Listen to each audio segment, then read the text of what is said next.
All right. So pretty crazy stuff today, guys, but a very, very, very important topic for U.S. military veterans. Okay. 5 shocking PTSD VA rating statistics. If you haven't been over, by the way, to the VA Claims Insider blog yet, please do that. We're writing posts almost every single day, pumping out incredible high-value content for you guys. Now, again, you can go to vaclaimsinsider.com/blog. A new post is coming out almost every single day. Okay, so I'm a nerd. I like to geek out. I like to read statistics and make connections. And so that's part of what I'm sharing with you guys today. Post-traumatic stress disorder statistics, shocking stats affecting our military. Okay, I'm going to be talking about all types of PTSD today, regardless of the type that you have. And man, I'll tell you though, even when I was putting that post together, when I'm gathering the stats, I'm reading the Veteran Benefits Administration's report to Congress for 2018-2019, shocking, absolutely shocking for me. Okay. So a few things and a few points that I want to make before we get into this. Why are we doing this? Who are you, Brian? You know, why are you doing this? Why have you started this YouTube channel, these Facebook groups? Why are you doing all this stuff? Guys, we have one purpose and calling, okay? And this is what we believe. We believe that veterans are underrated, okay? We believe fellow disabled veterans, just like me and you, are underrated by the Department of Veterans Affairs. That means you do not currently have the VA disability rating and compensation that you deserve. Okay, that makes me sick. And so our purpose, our calling is to get all veterans what you legally, morally, ethically, and medically deserve. Okay, nothing more, nothing less. Okay, but that's what we believe. That's why we're doing this, is that you guys are stuck. You're frustrated. You're underrated. You're banging your head against the wall. You're spending countless hours online sifting through wrong information. You keep getting denied, right? And you're missing out on a whole ton of benefits that you deserve by law for you and your family. There's tax-free compensation benefits, there's medical benefits, there's healthcare benefits, there's educational benefits. There's a lot on the line here, guys. And so we want to make sure that you do it the right way. Okay, so whether or not you join our programs or not, I hope you're at least following along on YouTube. You're watching these videos. I see how engaged you guys are. You're commenting. Please share this stuff with your networks. All right, we got to be the Fellow Vet Network, right? Where we pull each other up, our brothers and sisters. We serve and support you in community. Okay, but I can't do that alone. I need your help. Okay, we need your help at VA Claims Insider. Okay, so that's why we're doing this. Okay, how we do what we do, our secret sauce. Guys, I founded this company 3 years ago because I realized that VA disability claims come down to one thing: medical evidence. Medical evidence. That is what determines your VA disability. Do you have a diagnosis of a disability or condition? Is there a clear nexus to prove service connection, right? Whether you're filing a primary disability claim for direct service connection or you're filing a secondary disability claim for secondary service connection. Okay, is there a clear nexus? Because by law, this is codified in 38 CFR, federal law. In order to be eligible for VA disability compensation under the law, a disability that you suffer from today must have been caused or made worse by your active duty service. Okay, there's two components to that. There's either caused, meaning because of your combat in Iraq, you now have PTSD, right? That would be direct service connection for combat PTSD, right? The combat triggered and caused the PTSD. But there's also that made worse piece, which speaks to aggravation. Okay, so maybe you had a pre-existing condition before you entered the service, like flat feet, right? But maybe your pes planus flat feet, yeah, that's a pre-existing condition, but you didn't have plantar fasciitis, which is the severe heel pain, until after you served in the military. Okay, so that's something to keep in mind as well. So there is an aggravated piece to part two, which is the nexus. The other part of service connection is secondary service connection.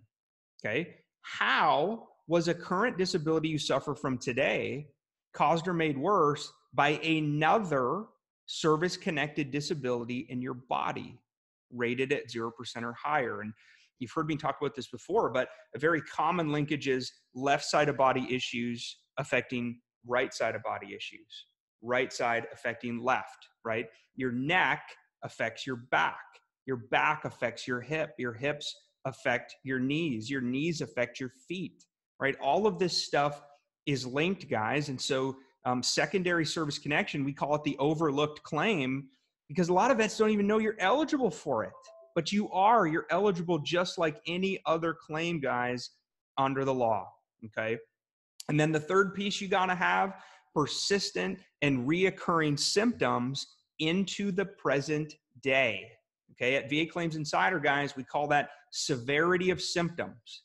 And what I really speak to here, and we're sharing this message with vets far and wide, is how are your current disabilities limiting or affecting your life in a negative way, right? Because ultimately, the level of impairment that you're suffering from is what determines your overall VA rating. Okay, so if you're currently lowballed, you have something service connected, but it's only at 0%, or it's at 10, or it's at 30, and you think it should be higher, you now have to prove to the VA that your symptoms are now worse and that it meets the higher criteria. Okay, so we're going to talk about how you do that. Okay, all right, so let's jump in here a little bit though. We've got the basics out of the way. I want to talk about these 5 shocking PTSD VA claim statistics. If you want to pull up the post, by the way, and read it while you're going through this, you can go to vaclaimsinsider.com/blog. Scroll down. It's a few posts back. It's called Shocking PTSD VA Rating Statistics. Okay. The first thing that really jumped out at me was I started looking at the data about, how many civilians have or develop post-traumatic stress disorder in America. So I looked at the United States. And what I was really interested in was people who had never served in the military. Okay, they never wore the uniform. So forget about whether you were in combat or not in combat, whatever. That's not what I'm talking about. I'm just saying, did you or did you not wear the uniform in some capacity? Okay. So I started glancing around at civilian PTSD stats, right? And it was all over the map. Some people say 3% up to 5%. But then when I turned to the military and I started reading statistics and studies, I started looking at the VBA's report to Congress, the Veterans Health Administration, the VHA's data about the number of reported post-traumatic stress disorder cases. This is where things got a little bit shocking, okay? In general and on average, somebody who wore the uniform, regardless of whether they were in combat or not, is 4 times as likely to have or develop post-traumatic stress disorder than the average everyday civilian who didn't serve in the military. That's shocking, guys. 4 times more likely. Okay, which VA, if you're watching, listening, I know you already know this, but we've got a PTSD problem. We've got a real PTSD issue among our veterans, right? And I'm one of them. I've lived this nightmare, guys. I've shared my story many times with you, and I'll continue sharing it because I want to be open and vulnerable with you. That message might just save somebody's life. It might just encourage you to pick up the phone and call the VA and get help, right? It might prevent you from taking your own life. If you're suicidal, right? If you hear me say, it's okay to pick up the phone and call the suicide hotline, guys. It's okay to do that, all right? It's okay to not be okay. What's not okay is for you not to get help, okay? So that's why we're talking about this stuff, all right? But that was shocking for me. Military veterans are 4 times as likely to have or develop post-traumatic stress disorder, whether they served in combat or not, okay? Pretty shocking overall. And then it had some other stats in that post. I'm not going to go through everything right now, but it talked about of the veterans who deployed, right? So in support of Operation Iraqi Freedom, Operation Enduring Freedom, those periods between about 2001 and 2018-ish, even into the present day, right? The statistics are estimating, this is what the VA is reporting, that about 20% of folks who served in those operations. Operation Iraqi Freedom, Operation Enduring Freedom, so Iraq and Afghanistan, about 20%. Okay, 20%. I would actually say that I believe that number is much higher than that. And how can I say that confidently? Because of what we do. We talk to veterans all day, every day in community, guys. We're the #1 YouTube channel by a mile. We're #1 on Facebook as far as our posts by a mile. We're an unbelievably followed blog. We have an incredibly vibrant community of fellow insiders who are sharing your stories with us. That's how we know we're hearing from you, not the VA. We're hearing directly from you as to what is really going on. And so I would actually say, I think that number is much higher, maybe even up to 40% of people who were in Iraq or Afghanistan are coming home with some form of post-traumatic stress disorder, and they don't even know it. That's the part, again, back to why are we doing this? It's to get this message out there, guys, that we've got a PTSD problem, but all hope is not lost. We can help you and serve and support you in our community and in our membership programs, okay?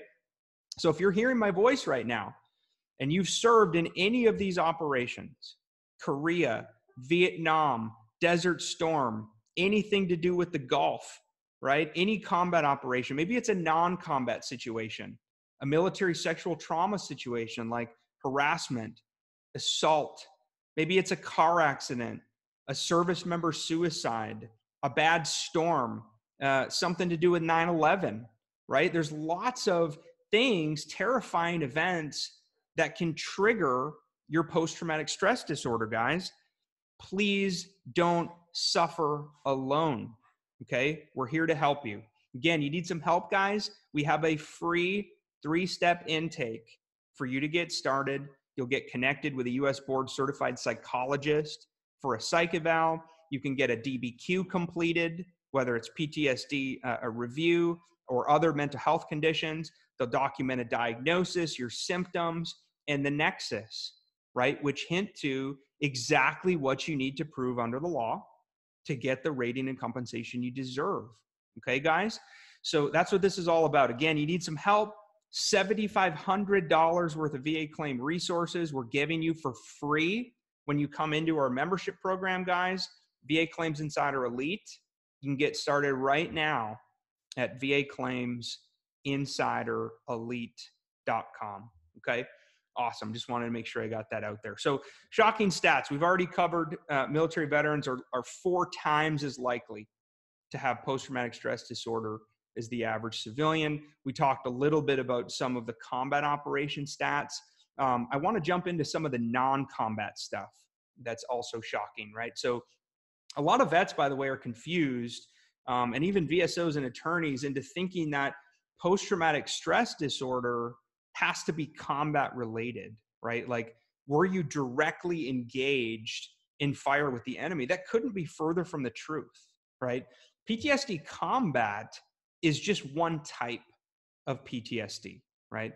But there's also PTSD non-combat, okay? So things like a hurricane aboard a Navy ship. Maybe you were close to or around 9/11. Maybe your friend took their own life, right? Maybe you lost a child while you were serving in the military. Maybe it was the detachment. Maybe it was a sexual assault or harassment situation from a boss. Maybe it was an unfair court-martial, right? I've seen that where, you know, a lieutenant commander thought he would be demoted, kicked out, and sent to Leavenworth for something he didn't even do, right? So there's lots of potential things that can trigger a non-combat post-traumatic stress disorder situation, and it goes way beyond combat, okay? PTSD non-combat. The part that really stood out to me as shocking was when we start looking at the PTSD non-combat situations. These are reported, by the way. The ones that are reported, PTSD non-combat MST situations. MST stands for military sexual trauma. Okay, now that could be assault or harassment. Okay, or harassment and assault. It's estimated that 55% of women who served in the military experienced some form of sexual harassment during their time in uniform. That's awful and ridiculous. 55%. I actually think that's really low. I bet it's quite a bit higher than that if we wanted to really be honest about this problem in the military. And for men reported up to 38% that they were sexual harassed, right, while they were in the military. So, and by the way, we somehow in our society have these preconceived notions that, you know, it's predominantly men sexually harassing or assaulting women. That's not what the stats show, guys. I mean, yeah, that's a huge part of it. But women are also harassing men, and men are harassing men, and women are harassing women. Okay, so we've got a problem. To all of our military leaders out there who might be watching this video, to our VA folks, brethren at the VHA and the VBA who are watching this, we've got a major problem with military sexual trauma in our military among our active duty corps. I've seen some of you stand up and say it has no place. We're working to eradicate it. Well, guess what? You ain't doing enough. Okay? Brian Reese is telling you right here, right now, you ain't doing enough, and you've got a sexual assault and harassment problem that's pervasive in the military culture, and we need to make some changes, and we need to do something about it. All right? Because those stats shouldn't happen, right? When you raise your hand to fight for freedom, to serve in our all-volunteer force, you should not be worried about if you're going to be harassed or assaulted. But the reality is people are, and it's happening every single day, and we're not doing enough about it, okay? All right. So moving on a little bit, though, from we've talked about PTSD combat, we've talked about PTSD non-combat. I wanted to jump in now to some of the shocking PTSD VA rating statistics, all right? I talk a lot about post-traumatic stress disorder because it is such a huge issue. And the other reason I talk about it is because it's a high value claim. Okay, I want to define those terms real quickly because we made them up. Okay, they don't exist. We made up the terms high value claim and low value claim. All right, a high value claim is a VA disability that has a very high likelihood of being rated at 30% or higher on its own. Okay, that's what we consider a high value VA disability claim. Versus a low value VA disability claim is any disability or condition that has a very low likelihood of being rated at 30% or higher on its own. Now, I've got some incredible posts out there. The top 3 easiest things to claim for VA disabilities. There's a YouTube here. I've also got a post that's gone viral called the 10 most common VA disability claims, if you want to Google that. I have them broken down, right, in order with data. These aren't my opinions. These are data that's reported and recorded by the Veterans Benefits Administration and reported to Congress, okay? PTSD claims are high value claims, regardless of whether it's combat, non-combat, or some other type of situation. PTSD claims are high value claims, meaning there's a very high likelihood that they will be rated at 30% or higher on their own. In fact, when we really started slicing and dicing the data, the average VA disability rating for PTSD is between 50% and 70%, okay? More than half of all the veterans right now with a service-connected PTSD rating are rated at either 50% or 70%. The most common, the median PTSD rating is the 70% level. That's very high, guys. So if you're taking a look at your VA disability claim strategy, okay, you believe you deserve a higher rating and you're trying to figure out how to get there, guess what? You've got to have some high value claims in there. and they need to be rated at the appropriate level. Okay, so maybe you already have PTSD service connected, you're at 0%. Your PTSD service connected at 10% or 30%. It's all about the symptoms, guys. And if you look at the symptoms at those levels under CFR 38, Part 4, the Schedule for Rating Disabilities, the symptoms are pretty minimal up to about the 30% level. And then you'll see what happens is they get very, very serious in a hurry after that. Okay, so I'll go to the 70% level real quick.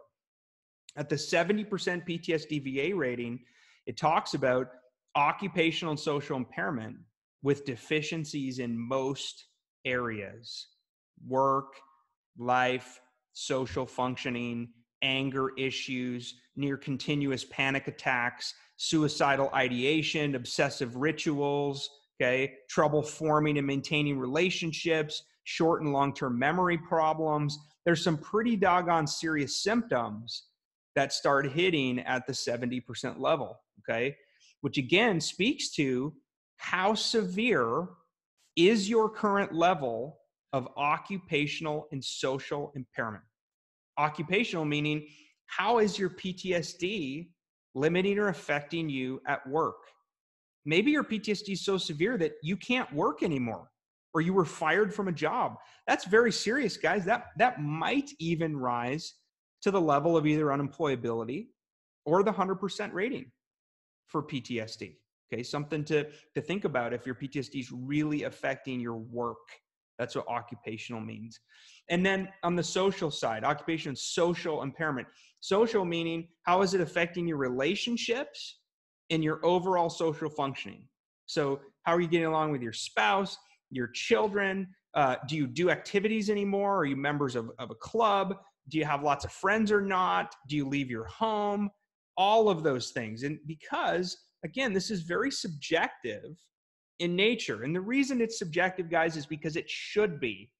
There is no hard and fact defining characteristic that can say this veteran meets every single one of these, so this is the rating they're supposed to be. Okay, the raters are not supposed to do that, which leads me to another point.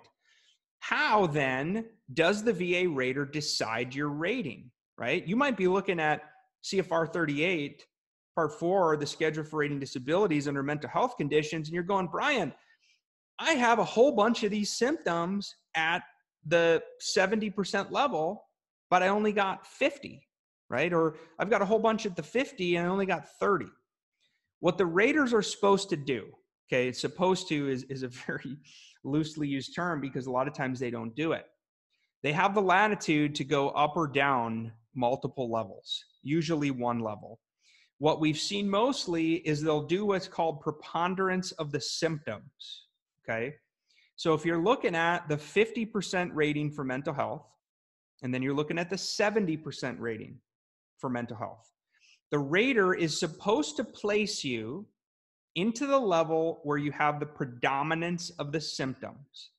So for example, if you've got 6 of the 12 criteria at the 70% level and 4 of the criteria at the 50% level, they're supposed to give you 70, right? This comes back to the benefit of the doubt goes to the veteran, the symptomatology, how severe is it? Yep, the preponderance of the symptoms is at the higher level. Now, do we always see that? Absolutely not, right? Sadly, the VA raters many times don't even know their own rules. Certain VA regional offices, they don't even follow their own written rules in M21.1 or updated policy or recent case law. They don't even know, okay?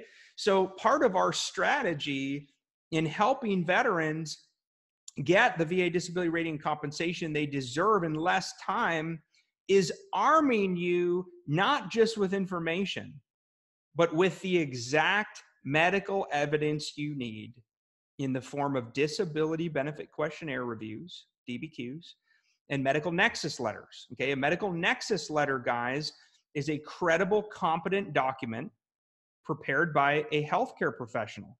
Could be a VA doctor, could be your own private doctor, could be one of our contracted doctors. Okay, and in that letter, it's going to speak to the likelihood in the doctor's medical opinion, that a disability you suffer from or your PTSD was caused or made worse by your military service. Okay, that helps you prove part 2 under the law, which is the Nexus requirement for service connection. So guys, if you've logged into va.gov or eBenefits and you see things in your profile that say not service connected, that is what that means.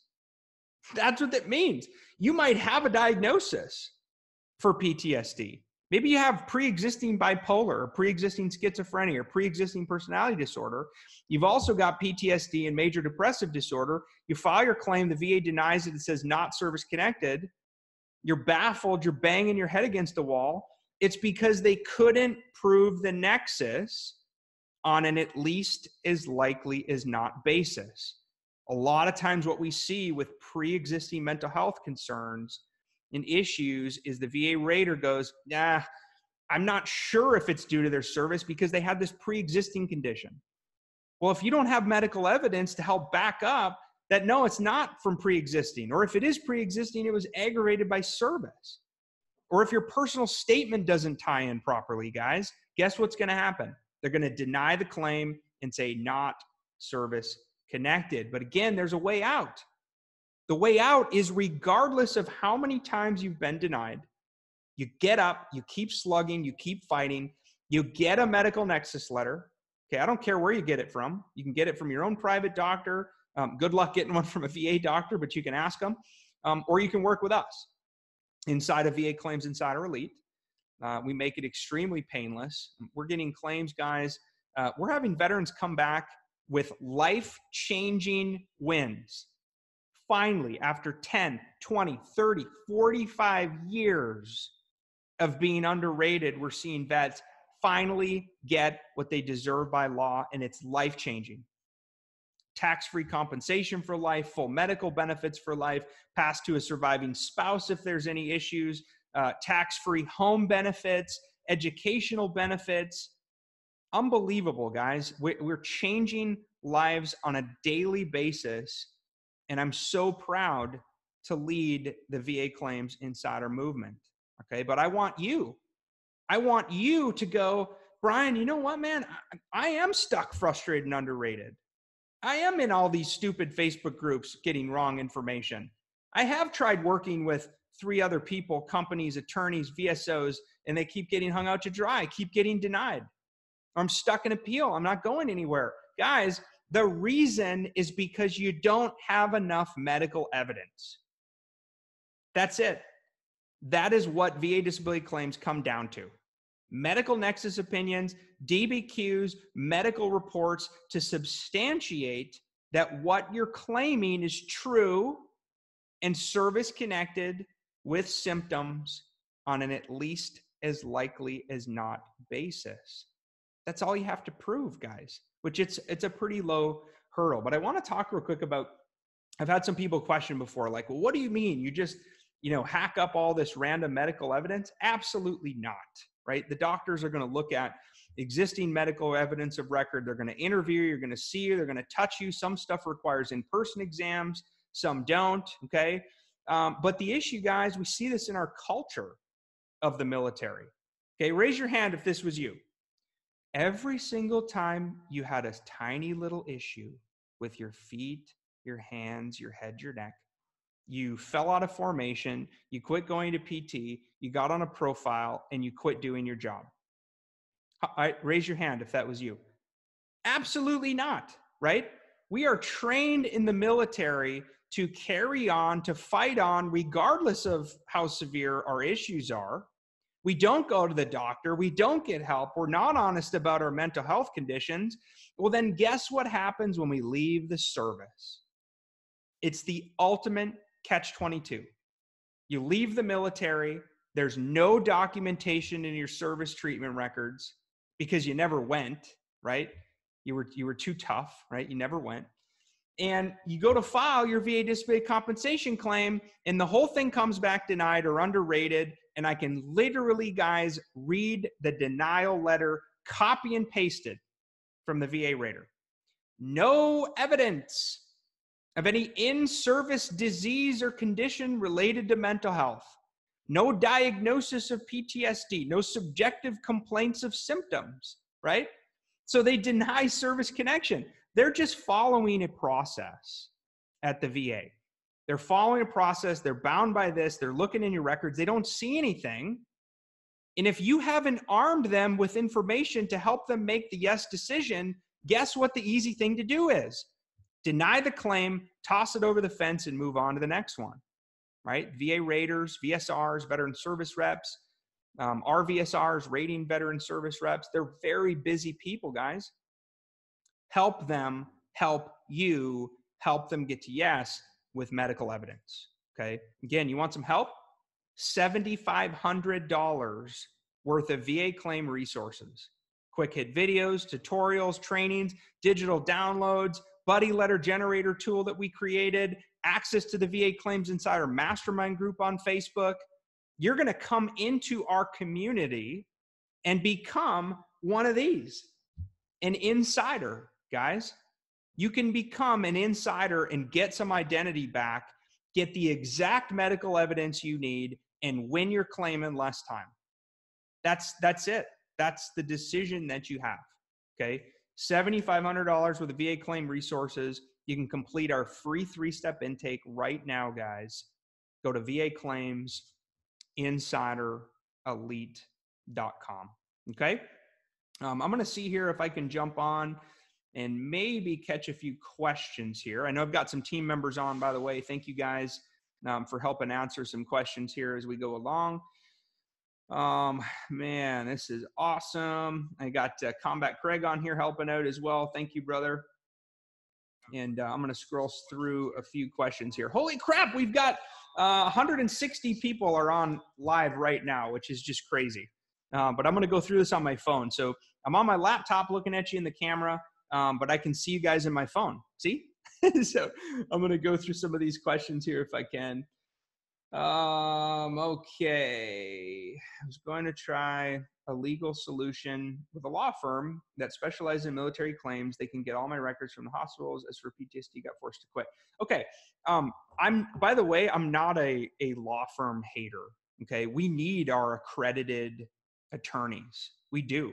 They're accredited by the VA with power of attorney to act on your behalf. And so you definitely need to think about a VA attorney if you're planning to fight the VA at the BVA level.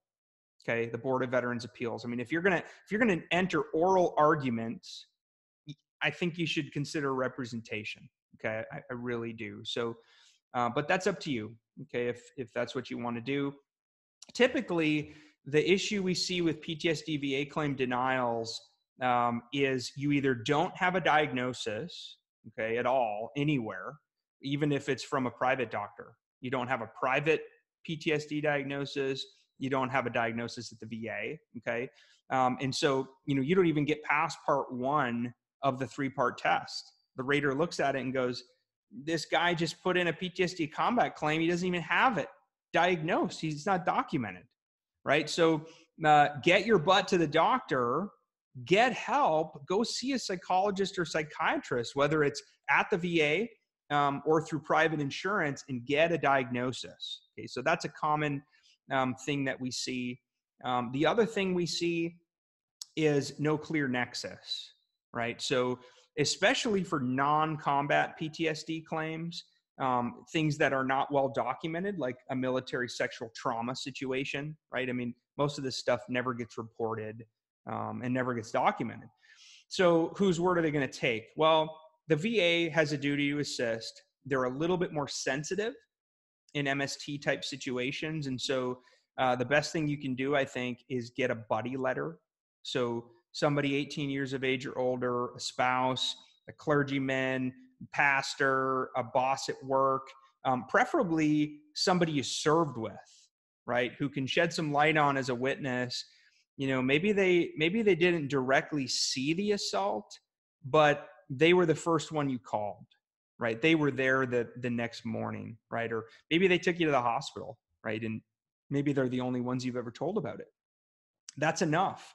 By VA standards, that's enough to prove that as a valid in-service stressor. Yeah, John wrote, You're absolutely right, Brian. Carry the weight and suck it up. Too proud. That's the problem, right? I was an officer in the Air Force, right? I separated in 2012 as a captain, the highest honor of my life to serve in the military. I was too proud. I was embarrassed. I thought I was less than, right? Heaven forbid your boss finds out and you get demoted, right? Or you get frickin' thrown in a psych ward, or everybody else finds out you're crazy, right? The lies we tell, or you'll lose your security clearance, right? The lies we tell ourselves, guys, it's amazing. Okay, it's amazing why we don't go get help. But the reason I'm sharing my story with you is hopefully to empower you to come forward regardless of how many years it's been. Okay. Oh, John wrote, "You truly are a blessing to us all." Thanks, brother. I appreciate you, man. Robin, VA Claims Insider and the staff under Brian, help us get a rating. These guys are amazing. What's up, Leah? Leah Buckholtz, 82nd Airborne. She's our med team lead. She's freaking unbelievable. Love you, Leah. 80%. Okay, Clifton. I'm 80% rated without PTSD. VA reg doctor just sent me to PTSD counselor. He told me I have PTSD. So what do I do now? Okay. Keep in the program, right? I mean, that's number one, Clifton, is get help, right? Which you are. So I'm happy that you're getting help after all these years. Make sure you get copies of those medical records, because once you open up a new intent to file, or you go to file your VA claim, you're going to need that medical evidence. Okay. Now, the other thing I want you to be thinking about is exactly what I talked about, the Nexus. What is it for you? What is the in-service incident, event, injury, assault, car accident, hurricane, combat, non-combat? What is the stressor event for you that triggered your PTSD? Okay. And can you prove it on an at least as likely as not basis? Critical. Absolutely critical. So Clifton, I think you need to write a personal statement talking about, hey, I realize it's been 30 years since I left the service. I never told anybody about this. I hid it for all this time. Here's what I'm going through. And document it and tell the VA in plain English the approximate time frame that your PTSD began. Okay. Matt wrote, Brian, is SSD a high value disorder? Absolutely. So SSD, somatic symptom disorder claims, are a high value secondary VA claim, okay, for secondary service connection. It used to be called chronic pain syndrome with depression and anxiety when we were operating under DSM-4, the Diagnostics for Statistic Manual of Mental Health Conditions. Okay, it's put out by the AMA, the American Psychiatry Association, APA, I think it is. But they operate the DSM, which is basically standardization and classification of mental health conditions. Okay. We're now in DSM-5. Okay. It was updated, I believe, back in 2013. We're now in DSM-5. And so what used to be called chronic pain syndrome with depression or anxiety-like symptoms due to pain has now turned into somatic symptom disorder, okay, which is a mental health claim. It's really what it is. So what I want you guys to be thinking about is maybe you don't have a clear PTSD stressor event, right? You weren't in combat, you weren't assaulted, you weren't in a car accident, you didn't have a hurricane incident, you didn't have a beating battery situation or a court martial. You don't think you have a valid PTSD stressor, but maybe you still have a mental health condition. There's lots of them. There's 37 rateable mental health conditions under the law. So maybe you've got major depressive disorder. Right? Maybe you've got generalized anxiety disorder, bipolar, schizophrenia, cyclothymia, right? An eating disorder, a mood disorder. Chronic adjustment disorder is a common one, okay? Somatic symptom disorder is just one of those, okay? Now, where we see vets, which, by the way, somatic symptom disorder, we see a ton of this in U.S. military veterans, mainly because of the wear and tear that you've suffered from in your body due to your service. Heavy packs you wore, training incidents, combat deployments, austere environments, whatever. You now have service-connected chronic pain issues in your body, from your headaches, your neck, your back, your ears, your tinnitus, okay? Those things maybe have led to weight gain, life health issues, occupation, social impairment. Maybe they have spurred into the development of a mental health condition with depression, anxiety, insomnia, anger issues, panic, right? That's still a high value secondary mental health claim. So even if you don't have PTSD, absolutely consider filing somatic symptom disorder secondary to another service-connected disability in your body rated at 0% or higher. Combat Craig says, boom! You hear me say that all the time, right? I don't have my boom ball. I usually have this little ball here. It says boom on it. By the way, I got my VA Claims Insider swag on, guys, my merch. Thanks to our fellow team member, Ronis Fields, and his wife, Belle. They put together a ball in store for us. I got my cap. I got my shirt. 100% of profits, guys, are benefiting the Folds of Honor Foundation scholarships for the dependents of disabled veterans. Okay, so would really appreciate it if you guys pick up some merch and know that it's going to a great cause. All right, if you want some merch, you want this stuff shipped to your house, it's high quality gear, gangsters. You can spread our message. Go to VA Claims Insider Swag, SWAG.com. Okay. I've had some folks say, man, these prices are high, right? What's up with these prices? The reason we have them priced that way, guys, is because it's all being donated to charity. Okay. Which, by the way, guess what I'm doing as the founder and CEO of VA Claims Insider? We're matching dollar for dollar every single sale that happens through the swag store.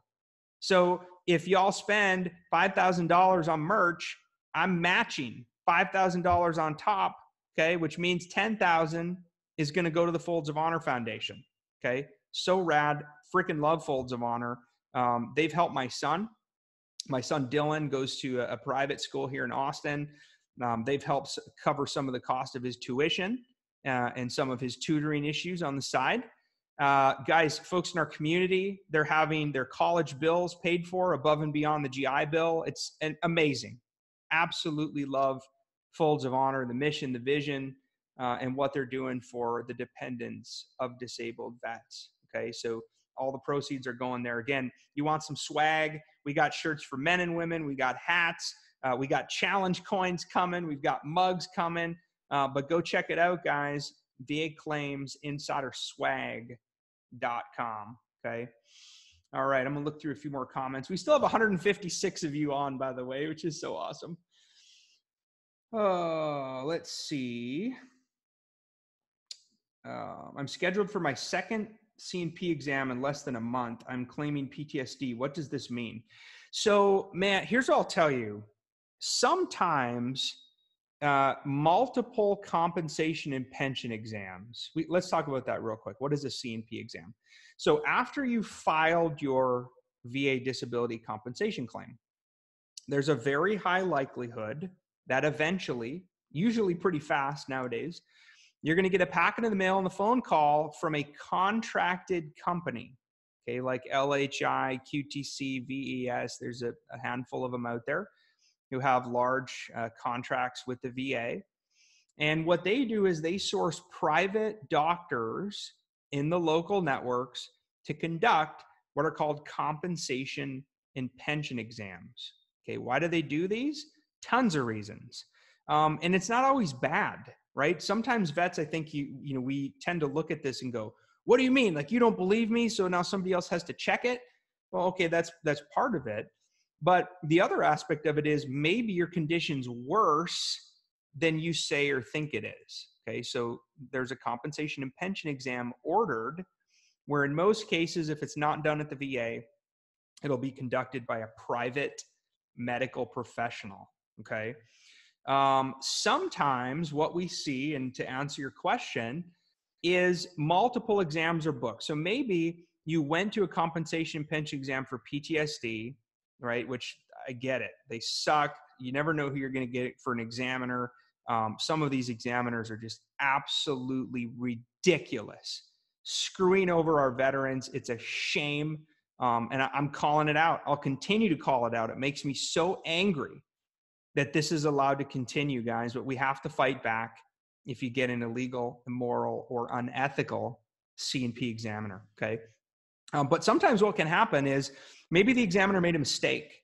So you go to your C&P exam for PTSD, and maybe they didn't complete the online version of the DBQ, right? Maybe they forgot to check the diagnosis. They forgot to talk about your symptoms, right? Or they forgot to check your current level of occupational and social impairment. That's a common thing, is if they screw something up and then that information goes to the rater and the rater goes, this is inadequate, I need a new exam, they'll order a second one. Okay, so sometimes it's just a mistake. The most common reason why we see second C&P exams are there's conflicting information. Okay, so maybe a buddy letter or a private DBQ or a private Nexus statement is contrary to the views and opinions of the C&P examiner. When we see the VA order another exam on top of that, it's usually because they are smart enough now to realize that some of these C&P examiners are complete garbage, screwing over our veterans. They don't know what they're doing. So the VA rater looks at the evidence and goes, this one says severe PTSD with a diagnosis and a clear nexus. This one says no mental health condition at all, right? Veterans malingering, right? Or something just outrageous. Absolutely. I don't even know how this crap is allowed, you guys. Makes me so angry. Anyway, we help you fight back, by the way, if you get legal, immoral, or unethical exam. But it could be the VA rater or the VSR ordering a second C&P exam to try to debunk the terrible first C&P exam you got. Okay, so they might be trying to help you out. That's the reason why you might actually get multiple exams. And then, of course, I mean, you're going to get multiple exams if you file a mental health condition and some other musculoskeletal condition at the same time, right? Because a psychologist or a psychiatrist is not going to evaluate you for migraine headaches or TBI or back pain, right? They're going to separate those two. Seymour, Brian, if I was seen in the military for mental health, for anger management, would that be good to claim for PTSD? Possibly. So, man, I mean, I'll just use myself as an example. I remember being active duty. I couldn't stomach the thought of being diagnosed with a mental health condition, right? So sometimes you'll see in the military, these psychologists or psychiatrists or social workers will write down anger issues, right? Having panic attacks. He's a little bit depressed, having trouble adjusting, right? Well, maybe you got full-fledged PTSD, but that just kind of started it, right? But maybe you didn't get the PTSD diagnosis until years later, okay? At least you can point back to, in your case, you talked about this anger management. So obviously there was something going on. Maybe it was just a stressful life situation for you, work situation, but maybe it was more than that. It just was undiagnosed, okay? So the best advice I can give any veteran hearing my voice right now, if you believe you have a mental health condition and you do not currently have a diagnosis or you're not currently in treatment, please pick up the phone as soon as we're done. Google VA mental health closest to me, call the number right now, talk to somebody, get an appointment on the books, okay? It's the best thing you can do. All right. If I want to file for an increase in my mental health rating, what do I need from my psychiatrist to submit to support my claim? Well, you can use just the medical evidence or the treatment notes. So maybe you've been going to vet centers or you see this psychiatrist, I don't know, once a quarter maybe for follow-up care and treatment. So you can use those records and notes. Any secure messaging you've been sending back and forth from My Healthy Vet, you can download that stuff right off of My Healthy Vet in PDF format and upload in support of a claim. I think you need to write a statement in support of a claim. on the VA Form 21-4138 to explain how your PTSD is worse, right? If you're going for an increase, because you've already got a diagnosis, you're already service connected, right? You already have a rating, you're just underrated. So if you're filing for an increase, you need to explain how your PTSD or mental health condition now meets a higher rating criteria under the law, okay? And it's all based upon your current symptoms. The other thing I think you should think about, though, is getting a DBQ for PTSD review if you have PTSD, or a DBQ for other mental health conditions. If you've got stuff like major depressive disorder, generalized anxiety disorder, somatic symptom disorder, really, guys, if you're already got a diagnosis, you're already rated, but you're underrated, right? You've already crossed and you've already proven service connection on at least as likely as not basis. You can get a simple increase with just a DBQ, right? Just a DBQ review filed in support of your claim. Okay, so if you can't get one from your doctor, we can help inside of VA Claims Insider Elite. Okay, you can go to VA Claims Insider Elite.com, complete the 3 steps, and a team member will be in touch in about 96 hours. Okay. Robin wrote MST, right? So military sexual trauma can also show markers in your personnel file. Absolutely. Yeah, I mean, great point that I didn't cover. I mean, if you went through some type of an MST situation, it maybe never got reported, but I guarantee you that stuff affected you big time, right? Maybe your rating, maybe you were a stellar troop, like standout, 5-star on the path to, below the zone promotions, and all of a sudden, bam, this incident happens and your career just gets derailed, right? I mean, that's possible. Doug, oh man, classic myth. I was worried about my security clearance. That's why I wasn't honest about my mental health condition in the military. Guys, I'm telling you right now, it's a complete freaking myth. 2 huge myths we see all the time.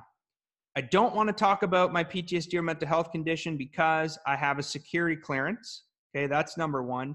Number 2 is I'm a Second Amendment gun owner, and I don't want to let anybody know I have a mental health condition because they're going to take my guns. Okay, false on all accounts across every level. Now, what we've seen, and by the way, there's various state court issues battling this right now, so I'm not a lawyer, and what I'm about to tell you is not legal advice. This is my opinion, okay?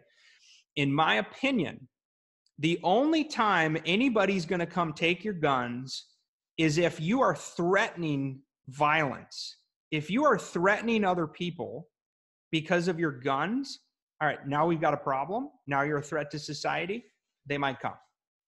But if you're a responsible gun owner, guys, you target practice, maybe you hunt, there's no issues. There's no impact whatsoever in whether or not you have a mental health condition or not, okay? The security clearance issue. I had a TSSCI D-SCID, highest level you can have security clearance, working Black World programs with a diagnosis of PTSD, a VA rating, okay? Seeking treatment and taking mental health medications, guys. I did. I was scared to death to report it. I was like, oh my God, I can't, I've heard that like if I report this, they're going to do it. Guess what? My security manager was a Marine. He also had service-connected PTSD. He's the security manager. So we start sharing war stories, man. All I had to do, guys, was document my SF-86, that I have a diagnosis, taking medication. You have to be honest about it, right? You have to disclose it. But guess what happened to my security clearance? Absolutely nothing. Nothing happened to my security clearance. And I had TSSCI. Okay? So, again, I'm not your attorney, and I'm not stating this with absolute fact. I'm simply sharing my experience and my story to say I have yet to meet a single disabled veteran who has ever had their security clearance taken away because of a mental health condition. I'm not saying it's not possible. I'm not saying that somebody might not have, a mental health condition that's so severe to warrant you're possibly a threat to national security or yourself or others. I get that. It's possible. I'm simply stating in my experience, I've never seen it. Okay, so what can you do? Be honest. Pick up the phone, call mental health, and get help. Leah, I love you too, B. You're awesome. Leah's so amazing. So proud to serve with you, lady. Freaking crushing it. She's on YouTube all the time too. She gets a lot more views than I do. Funny how that works. Let's see. I got a DBQ and was denied, still fighting. Okay.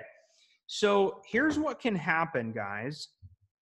If you got a private doctor DBQ for mental health, you file and support your claim, you had a personal statement, tight file, and it was still denied, I can guarantee you, right, maybe I won't go to the 100% level. I can virtually guarantee you with 99% certainty that the reason your claim was denied was because of a terrible compensation and pension exam done by an illegal, immoral, and unethical C&P examiner. Okay? Ridiculous. We see it happen all the time. And guys, who knows what it is? I got another video on here called Bad C&P Exam, Now What? If you want to search for that on YouTube. I've got a strategy for you and how to punch back.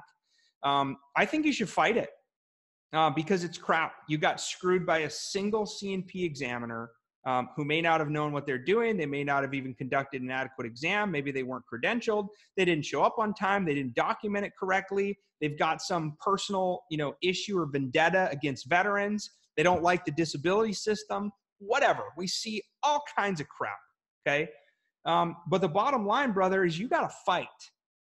And our recommended strategy here, based on what we've seen and what we're hearing, is to first fight with the VA's new higher level review, okay, the HLR.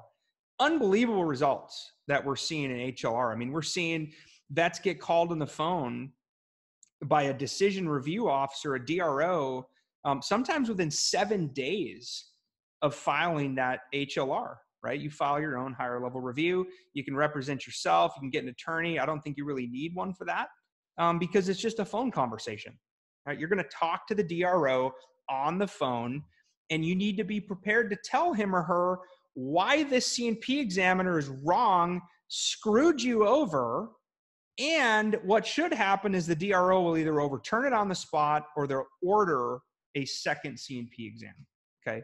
Hopefully that helps you. But bottom line is, just because you were denied, it's never over unless you quit. That's such an important piece to keep in mind, guys. It's never over unless you quit. People are jumping in. Leah is the best. Combat Craig. Love Combat Craig. By the way, Combat Craig's a part of VA Claims Insider now, okay, which is such an awesome story. Combat Craig, Desert Storm, Desert Shield combat vet.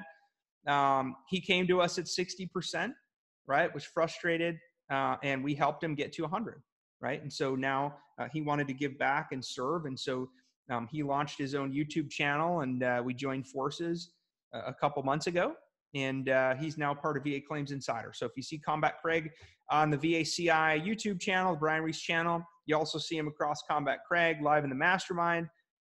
Dude is amazing. He's absolutely crushing it for us on the marketing side, and his stuff is great. Man, I was laughing, Combat Craig, earlier today. Man, you got your little freaking pet foot thing, was so hilarious. But it's helpful, right? It's helpful to get the visual, especially to see you talking about plantar fasciitis and their plantar fascia. It's helpful to be able to see that underneath the skin. So thank you for all you do, brother. Appreciate you. Frank, hey Brian, what if your PTSD was caused from several events? Hey Frank, what I would do is I would pick the most severe stressor and go with that. Now here's a good rule of thumb. I've had vets ask me this before.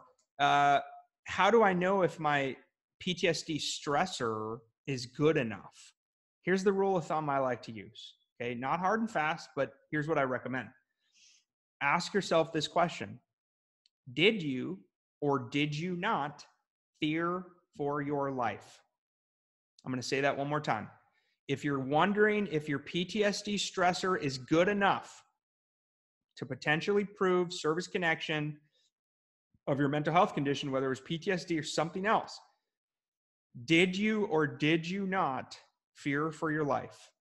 If the answer to that is no, your stressor is probably not good enough. right, to meet VA criteria to rise to the level of a triggering, terrifying event, okay, that could have triggered your PTSD. In that case, though, Frank, if you still have a mental health condition, because maybe you've got multiple diagnoses, maybe go for something else. Leave the PTSD out if your stressor isn't strong enough. Go for somatic symptom disorder secondary. Go for major depressive disorder primary. Generalized anxiety disorder secondary. Okay, because those things don't need in-service stressor events in the same way that post-traumatic stress disorder does, right? That's really the difference. This is from C. David Ruffin. Hey, man, good to hear from you, man. Oh, man, listen to this. I've been suffering from PTSD for 41 years. I'm an Army veteran. Put in a claim in February 2019. I have a diagnosis. I have a medical nexus letter, but his statements for a claim, my claim is in review and decision is moved up 2 months. What's going on with my claim? Okay. It sounds like you have all the appropriate evidence. You got a diagnosis. You said you had a clear nexus, and even a statement in support of your claim. I think what you're talking about is seeing a claim bounce back and forth to and from different stages in the process. Very common, right? There's generally an 8-step process that the VSR and the RVSR will follow. Everything from claim submission to claim decision, okay? There's a total of 8 steps. What we see is a claim can move from preparation for decision back to gathering of evidence, right? Preparation for notification, back to gathering of evidence. I've seen that happen 2, 3, 4 times on the same claim. Sometimes it means absolutely nothing at all. What it usually means is the VA rater is trying to help you. They're trying to go back and clarify something, or there's something they saw that's conflicting that went, I want to try to resolve this before I push it on, right? So try not to panic, trust the process. It's not just a bad thing. It might actually be a good thing, okay? So very common to see claims bounce back and forth multiple times. Can an in-service diagnosis of insomnia or sleep problems be considered a marker for PTSD and depression? Absolutely. Oh my goodness, Mike, absolutely 100%. But just because you have some subjective complaints while on active duty of insomnia and sleep issues, right? Well, maybe that's due to sleep apnea, right? Not necessarily mental health. I'm not saying that. Maybe it is due to mental health, but you still need a diagnosis. Okay, you still need a mental health claim diagnosis. You want to know a recipe for disaster for anybody hearing my voice? Don't get a diagnosis for mental health and just file a claim. Okay, if you do that, I can virtually guarantee you with about a 99% certainty rate that your claim will be denied. If you don't have a diagnosis for mental health, your VA mental health claim will get denied. Okay. Yeah, Combat Craig, good point. So he wrote, usually insomnia is rolled up into mental health. That's true. So insomnia is typically either related to a sleep condition, right, or a mental health condition. Insomnia is usually a symptom of an underlying mental health condition or an underlying sleep condition. Sometimes not, but it's usually a symptom. Oh my goodness, you guys are crazy. There's still 144 of you on live, by the way. We're live on Facebook. If you're watching recording on YouTube, by the way, welcome to you. If you've got questions, if you want to comment, okay, again, I don't care if you join our program or not. I mean, I want you to make that decision because you believe what we believe, that you're stuck, you're frustrated, you're underrated, and you want to win your VA claim in less time. Okay, that's the person we're looking for to come into VA Claims Insider Elite. Okay, again, VA Claims InsiderElite.com. But this is bigger than that for us, guys. This is about inspiring you and giving you hope and serving and supporting you no matter what. So please jump in, open the comment thread on YouTube, post a comment, give me a shout out, tell me loud and clear, say, hey, you're ugly, whatever, do something. But if you need help, guys, reach out. Stop struggling on your own, okay? What's up, Terry? Hey, Doug. Hey, Jim. Seymour, MJ, what's going on? Flex, Doug, David, Brian, Robin. This is so awesome. By the way, I'm flipping through right now on my phone. So here, you can see all the comments. So you guys can see that I'm really not making this up. It's a lot of comments coming through. Doug, you're such a huge fan, brother. We love you. Fellow insider, Doug Klopp. He's a member, does so much for our mastermind group on Facebook. He writes, get your butt to the doctor. So true, man. That's what I say all the time.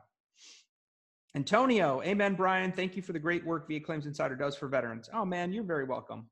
Love you, brother. I was hospitalized, oh my goodness, from 6/9 to 6/19. Can I request increase? Absolutely, you can. Hospitalization is very serious. Can I get paid now since I'm out of work? Yep, there are definitely ways, Mia, for you to expedite your claim.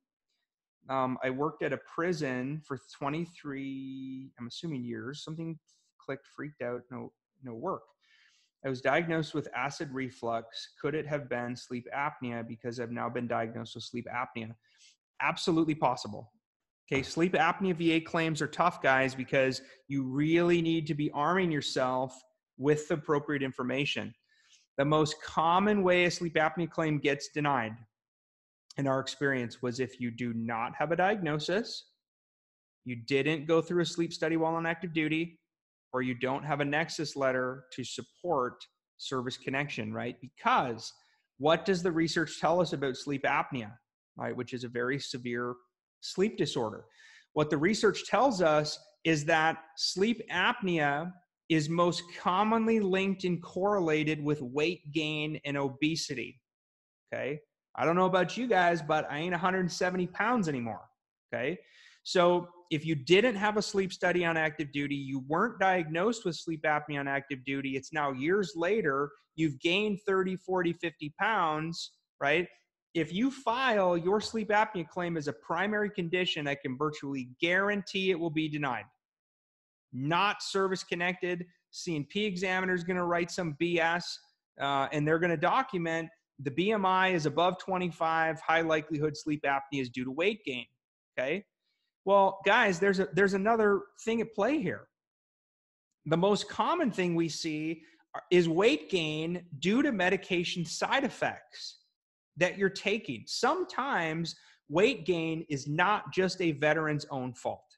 Sometimes it is, but sometimes it isn't, right? It could be due to side effects of medication, which have caused you to eat more, which have caused you to gain weight. Maybe it's the chronic pain in your body that has limited or affected your ability to work out and do leisurely activities. So now you've gained all this weight, you've developed obstructive sleep apnea as a result. Guess what though? You can't go primary. You have to then file it as a secondary, obstructive sleep apnea secondary to another service-connected disability in your body, right? And I highly, highly recommend you get a medical Nexus letter, okay? If you can't get one from your own doc, we should probably be able to help you. Okay, so it could be sleep apnea. But hey, Mia, just so you know, maybe there's some mental health stuff going on. I don't know, but you may want to just pick up the phone and call the VA, okay? Hey, Bob from Kuwait. Chuck, thanks for your support. Soon to be 100. Yep, I bet you are, sir. Where is the claim process stages defined? That's from Tubbs. Okay, if you go to vaclaimsinsider.com/blog, there's a post in there called the 8-step VA claim process explained. You can also go to Google and just type, VA claim process. I think we're, maybe like link 5 or 6. You can also go to YouTube and type VA claim process. I actually explain the entire 8 steps in video, okay, and talk through those steps. Willie wrote, "You are winning me over." Thanks, man. I appreciate you, brother. But again, we're just speaking from the heart. We're sharing our experiences, man, because we've lived this. I have lived the PTSD nightmare, guys, by myself, thinking I was the only one. And I found out I wasn't the only one. I found out, in fact, it's very common. In fact, what's our common stat? Military veterans are 4 times as likely to have or develop PTSD. That's crazy. It's crazy, but nobody's talking about how severe this is, right? We got to be honest, guys. I just submitted my claim. You and your team are amazing. Thank you for the quick turnaround on the Nexus letters and the DBQs. Shout out to Ronna, Steve, and Leah. Awesome. I love our team, by the way. I'm going to give a quick shout out. I can't do this by myself, guys.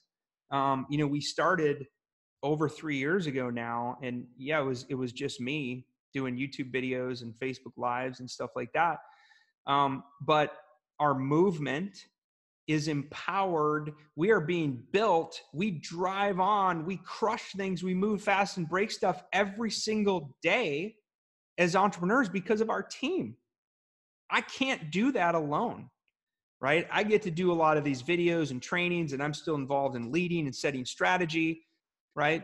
But when it comes to serving you as a doctor, a medical professional, a VA claims expert, making sure that you have exactly what you need to fight a fair fight, I have to lean on my team. And I'm so blessed. We've got an unbelievable team, the Insider team, guys. They've devoted their lives to you. Believe me. How do I know that? Because I talk to them every single day, right? We're jacked up to serve you guys, man. We are jacked up. Deciding to enroll in VACI will change your life. Thanks, Robin. I'm glad to hear that. Quick shout out to Fred. Fred's a member of our team. Cool, man. Thanks for sharing that. I got to 100% in less than 90 days. Here to help others. That's awesome, man. Oh, good. You're going to join the affiliate partners launch. Okay. I don't want to spill the beans too early here because it's only open right now to current members. Okay. But proud to announce that we are going to be launching the first ever live VA Claims Insider live event for disabled veterans, run by disabled veterans.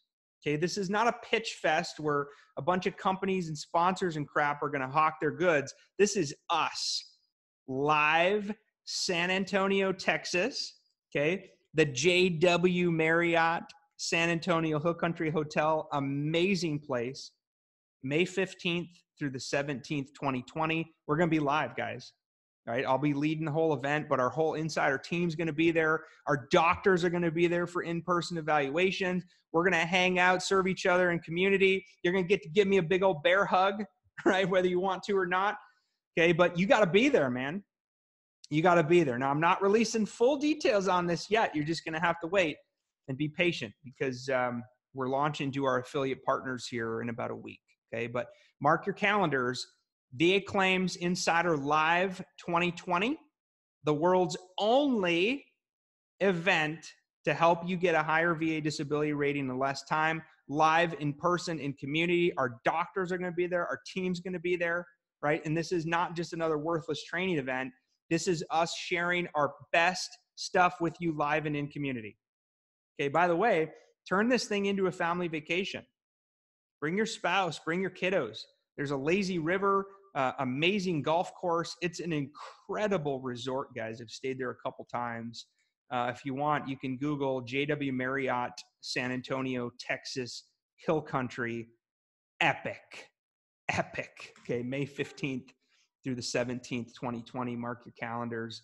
More to come, okay? Wow, there's still 150 of you on, guys. How do I know that? Check it out. Let me see if you can, you probably can't see it. Live, oh, now there's 147. Okay. But pretty rad. Pretty awesome, guys. The Insider movement is for real. Veterans helping veterans get the VA disability rating and compensation they deserve in less time. Okay. We do it through medical evidence. Okay. If you need some help, guys, get your butt inside of Elite. Go to VA Claims Insider Elite.com. Okay. All right, guys, we're going live. We got team members going live. We got Med Team Mondays. A VA Claims Insider team member goes live on Tuesdays on Facebook to answer your question. I go live every Wednesday on Facebook to answer your question. Combat Craig's on all the time.